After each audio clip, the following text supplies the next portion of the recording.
أرئستا زينا قبل علي اتي بحيلتات قلطف دقف سعرات زقل باب زلو مرح سراوي السودان البرهان تقاومو تلاعلو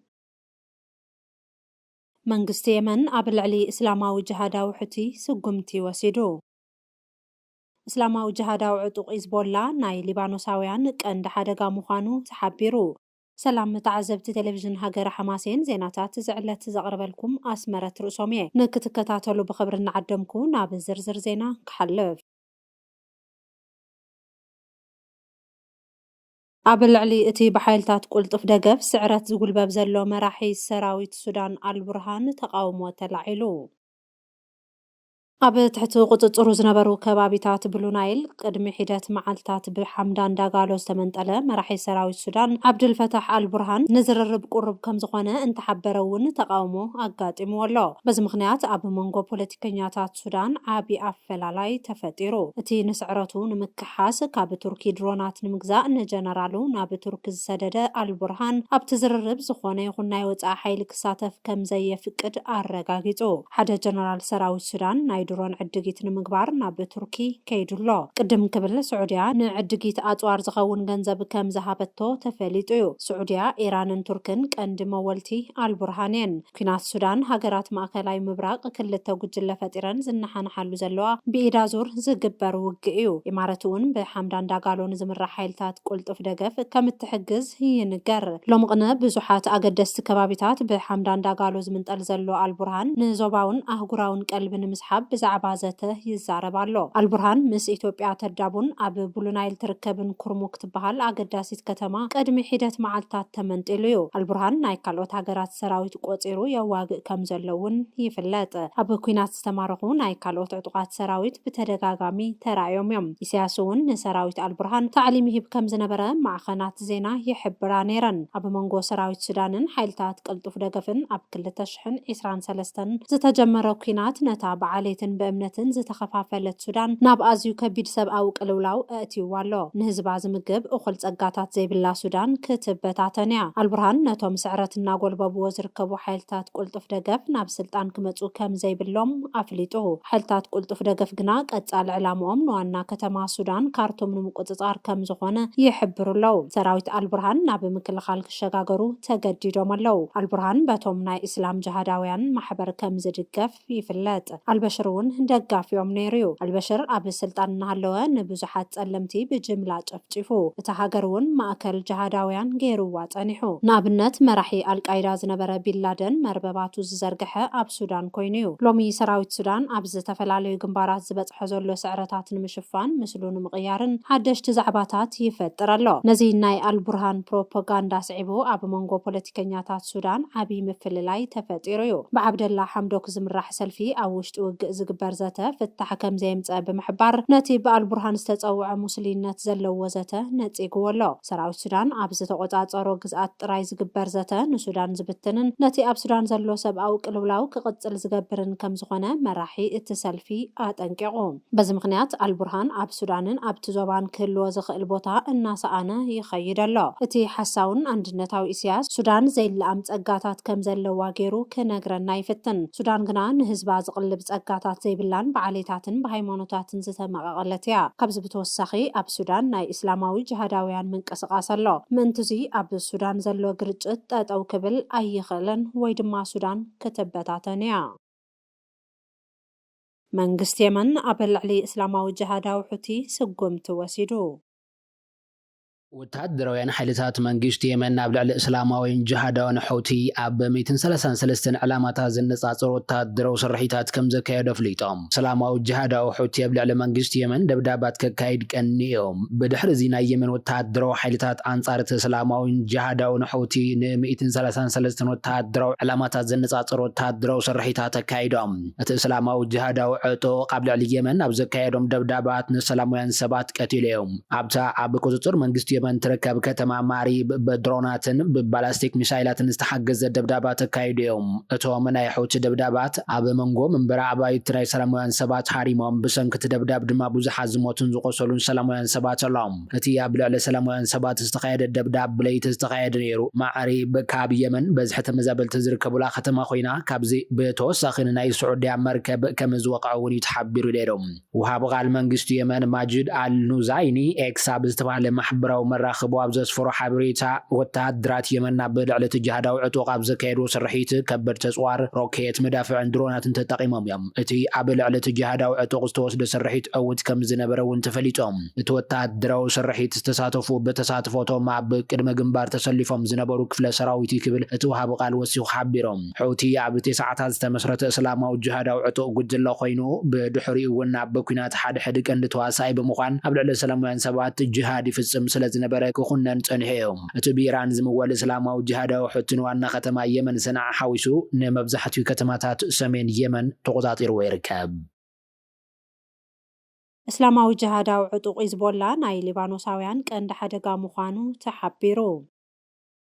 እቲ ኣብ ሊባኖስ ዝንቀሳቐስ እስላማዊ ጅሃዳዊ ጉጅለ ሂዝቦላ ንድሕነት ሊባኖስ እቲ ዝዓበየ ስግኣት ምዃኑ ሚኒስትር ጉዳያት ወጻኢ ኣሜሪካ ኣፍሊጡ ኣብ ልዕሊ ሊባኖስ ዝበጽሕ ሓደጋን ነቲ ኣብ ደቡባዊ ሊባኖስ ዝቕጽል ዘሎ ግርጭትን ቀንዲ ተሓታቲ ጅሃዳዊ ሂዝቦላ ከም ዝኾነ ሰበስልጣን ኣሜሪካ ሓቢሮም በዚ መሰረት እስራኤል ናብ ሊባኖስ ንክትኣቱ ምኽንያት ዝኾነ እቲ እስላማዊ ጅሃዳዊ ጉጅለ እዩ ሂዝቦላ ኣብ ልዕሊ እስራኤላውያን ጅሃዳዊ መጥቃዕትታት ይፍጽም ነይሩ እዩ ብድሕሪኡ ሓይልታት ምክልኻል እስራኤል ኣብ ልዕሊ እቲ እስላማዊ ጅሃዳዊ ጉጅለ ብዝወሰድዎ መብረቃዊ መጥቃዕቲ ካብ ደቡባዊ ሊባኖስ ተጸራሪጉ ኣብ ቀረባ እዋናት እውን ወታደራዊ መጥቃዕቲ ንምክያድ ንጥፈታት ብምክያዱ ብሓይልታት ምክልኻል እስራኤል ሓያል ስጉምቲ ተወሲዱሉ እዩ ኣብ ሊባኖስ ዝነበሩ ካብ ጎዳጉዲ ዝተሰርሑ ድፍዓት ሙሉእ ብሙሉእ ተደምሲሶም እዮም ምክንያቱ እቲ ብኢራን ዝድገፍ እስላማዊ ጅሃዳዊ ጉጅለ ንጸጥታን ስኒትን ሊባኖስ እቲ ዝዓበየ ስግኣት ምዃኑ ተረጋጊጹ እዩ እስላማዊ ጅሃዳዊ ሂዝቦላ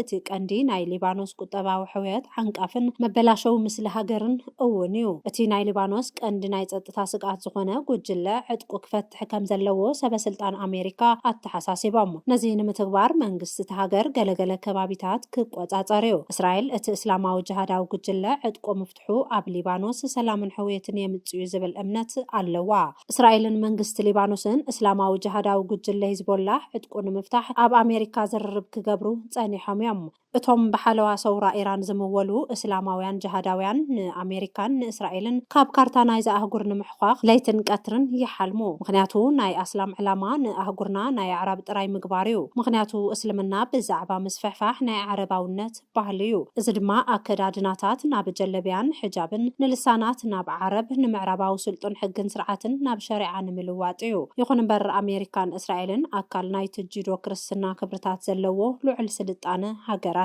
ሎሚ እውን ዝለዓለ ወታደራውን ቁጠባውን ብልጫታት ኣለዎን ኣብ ሃገርና ዝነበሩ ጀብሃ እውን ንሃገርና እስላማዊት ዓረባዊት ገይሮም ንኽብርታትና ንምድምሳስ ብዙሕ ፃዕሪ ገይሮም እዮም ኣብ ዓድና ዘለው ኣስላም ክነብሩ ዝኽእሉ ንሕጊ እንዳባ እንተኽቢሮም ጥራይ እዩ ምክንያቱ ዝኾነት ሃገር ሰበዋና ኣለውዋ እዮም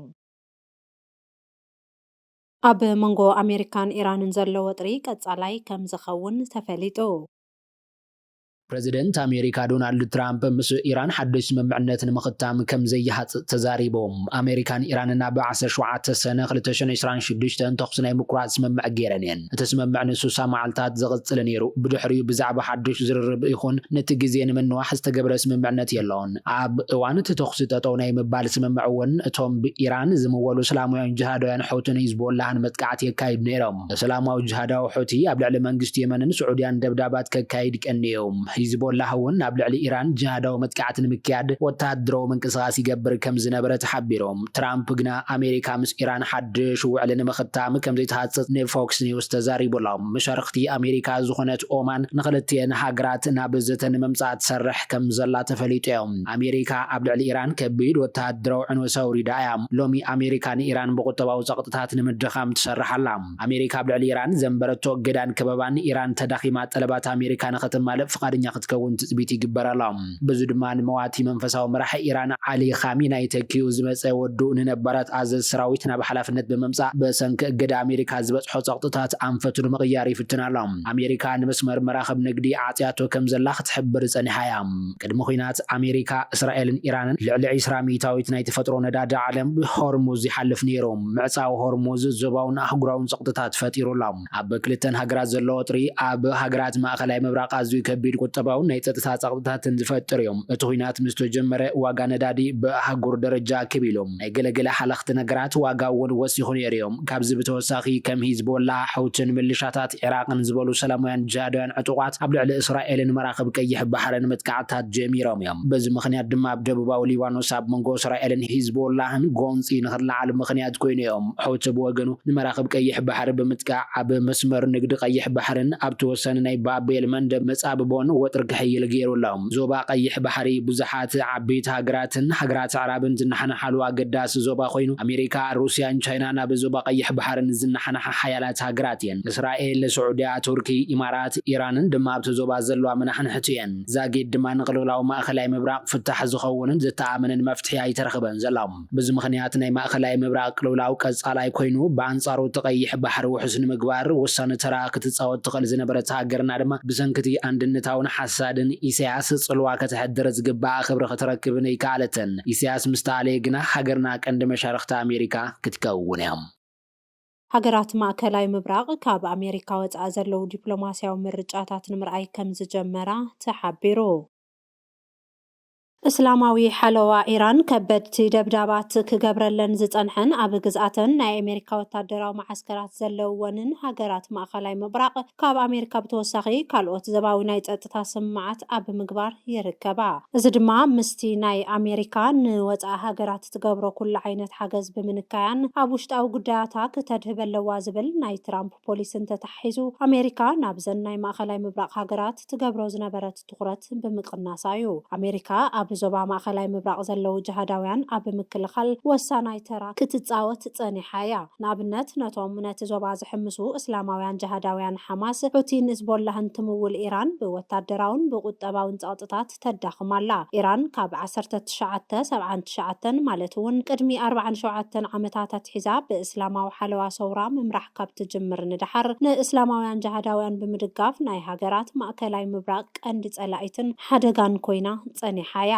ኣብ እዋን ኩናት ኣሜሪካ እስራኤልን ኢራንን እውን ኣብ ልዕሊ ሓያሎ ትሕተ ቅርጽታት ሃገራት ወሽመጥ ዓረብ ዕንወት ኣብፂሓ ነይራ በዚ ምኽንያት ሃገራት ወሽመጥ ዓረብ ናይ ባዕለን ጸጥታዊ ውሕስን ምግባር ዞባዊ ስምምዕ ንምፍጣር ይጽዕራ ኣለዋ ንኣብነት እታ ብኢራን ብዙሕ ደብዳባት ዝተገብረላ ስዑድያ ቱርክን ፓኪስታንን ሓበራዊ ናይ ጸጥታ ስምምዕ ከቲመን እየን ካብዚ ብተወሳኺ መብዛሕትአን ሃገራት ማእኸላይ ምብራቕ ንድሕንነት መጓዓዝያ ቀይሕ ባሕሪ ውሕስ ዝገብር ካልእ ኪዳን እውን ኣለወን እዚ ድማ ኣሜሪካ ንድሕንነት ካልኦት ሃገራት ክትብል ተፍስሶ ዝነበረት ቢልዮናት ዶላራት ከተድሕን ይሕግዛ ኣሜሪካ ዝያዳ ኣብ ውሽጣዊ ጉዳያታ ምሰድህበት ወጻኢታታን ኪሳራታታን ትንክላ ፕሬዝደንት ኣሜሪካ ዶናልድ ትራምፕ ቀዳምነት ንኣሜሪካ ዝብል ንድሕንነትን ሃገራዊ ረብሓን ቀዳምነት ዝህብ ፖሊሲ ኣለዎ ፖሊሲ ትራምፕ ካብ ቅድም ቀዳድም ንኣሜሪካን ንህዝባን ዝብል እዩ ብኻልእ ዜና ኣሜሪካን ኢራንን ናብ ዝርርብ ንምምጻእ ዘቕረብኦ ናይ 60 መዓልትታት ናይ ግዜ ገደብ ተወዲኡ ኣሎ ኩናት ኣሜሪካን ኢራንን ክቕጽል ስለ ዝኽእልን ናይ እስላማውያንን ጅሃዳውያን መጥቃዕትታትን ስለ ዘሎን ሃገራት ዓረብ ሓደሽቲ ስምምዓት ይኽትማ ኣለዋ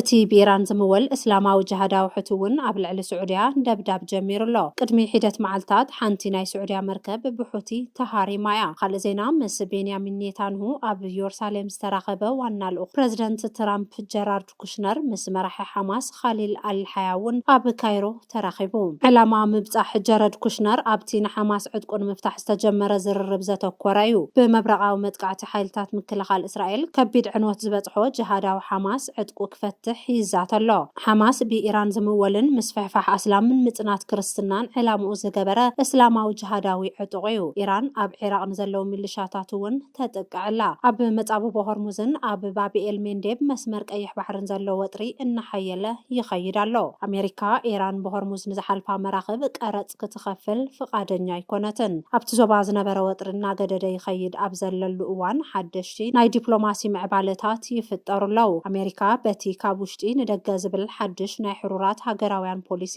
ትምራሕ ኣብ ዘላትሉ እዋን ሃገራት ዓረብ ኣብ ዞባዊ ዓቕምታተን ዝተደረኹ ናይ ጸጥታ ስምምዓት ሃሰይ ይብላ ኣለዋ። ሃገራት ዓረብ ቁጠበአን ውሕስ ንምግባር ዝተፈላለዩ ዲፕሎማሲያዊ ጻዕርታት እናገበራ ኣብ ዝርከባሉ ዘበን እቲ ዘይብቁዕ አንድነታዊ ኢሳያስ ንሃገርና ካብ ቁጠባን ካብ ወፍርነት ፂሉ ንህዝብና ብሰላሕታ የጽንተሎ። ሎሚ ብሰንኪ ኢሳያስ ቀይሕ ባሕርና መጻወቲ ቀቢላታት የመን ኮይኑ ይርከብ። ኣብ ብሪጣንያ መጠን ሸቕለት ኣልቦነት ዜጋታት ብ0.2 ሚእታዊት ጥራይ ከም ዝወሰኸ ተሓቢሩ። ኣብ ብሪጣንያ መጠን ሸቕለ ኣልቦነት 4.9 ሚእታዊት ከም ዝበጽሐ ቤት ጽሕፈት ስታቲስቲክስ ተሃገረ ፍሊጦም። እቲ ቤት ጽሕፈት ዕላዋ ብዝግብሮ መረዳእታ ከም ዝሓበሮ ኣብቲ ሃገር ዘሎ መጠን ሸቕለ ኣልቦነት ልዕሊ 16 ዝዕድሚኦም ሰባት ካብ ወርሒ መጋቢት ክሳብ ሰናብ ዘለው 3 ዋርሕ 4.9 ሚእታዊት ከም ዝበጽሐ ፍሊጦም። እዚ መጠን ሸቕለ ኣልቦነት ምስ ናይ ዝሓለፈ ዓመት ክንነጻጸር ብ2.2 ሚእታዊት ወሰኽ ከም ዝረኣየ ተረጋጊጾም። ካብዚ ብተወሳኺ መጠን ስራሕ ዘለዎም ካብ ክልል 16 ክሳብ 60 ዓመት ዘለው ሰባት ድማ ኣብ ዝሓለፈ ዓመት ካብ ዝነበሮ 75.1 ሚእታዊት ብ2.2 ሚእታዊት ከም ዝነክየ ተሓቢሮም። መጠን ኣብ ቁጠባ ዘይነጥፉ ዜጋታት ብሪጣንያ ድማ ኣስታት 20.9 ከም ዝኾኑት መጽናዕቲ ይሕብር። መጠን ወርሓዊ ተኸፈልቲ ሰራሕተኛታት ድማ ኣብዚ ዓመት ጥራይ ብ94,000 ነክዮም። ናይ ሰራሕተኛታት መሃያ መውሳኺ ስዒቡ ኣብ ሓደ ዓመት ይወፁ ዝነበሩ ናይ ስራሕ ምልክታታት ብ6,000 ቀኒሶም እዮም። መጠን ኣታዊ ዜጋታት እቲ ሃገር ድማ ብማእኸላይ ብ3.5 ክቢሎም። መጠን መቑሸሽ ወይ ድማ ምትባብዕ ከፍሊት ብ4.1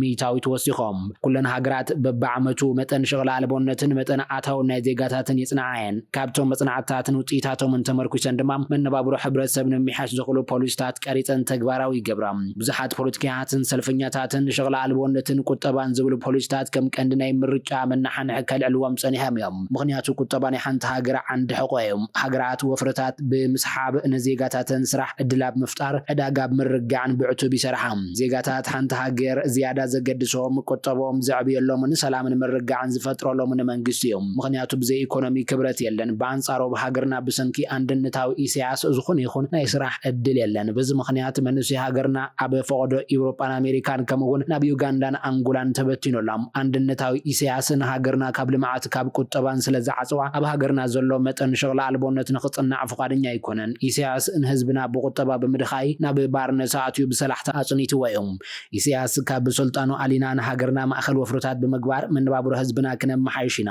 ሓደ ቀንዲ ዕላማ ናይ ዝምንቅስቓስ ምዕቡል ቁጠባን ብልጽግናን ምፍጣር እዮም። ባርከስ ክቡራት ተዓዘብቲ ቴሌቪዥን ሃገረ ሓማሴን ነዚ ሰዓት ዝነበሩና ዜናታት ኣብ ዝዛዚምና ምስ ዝተረፉ መደባት ንሓድገኩም ኣብ ዘለኹሞ ሰላም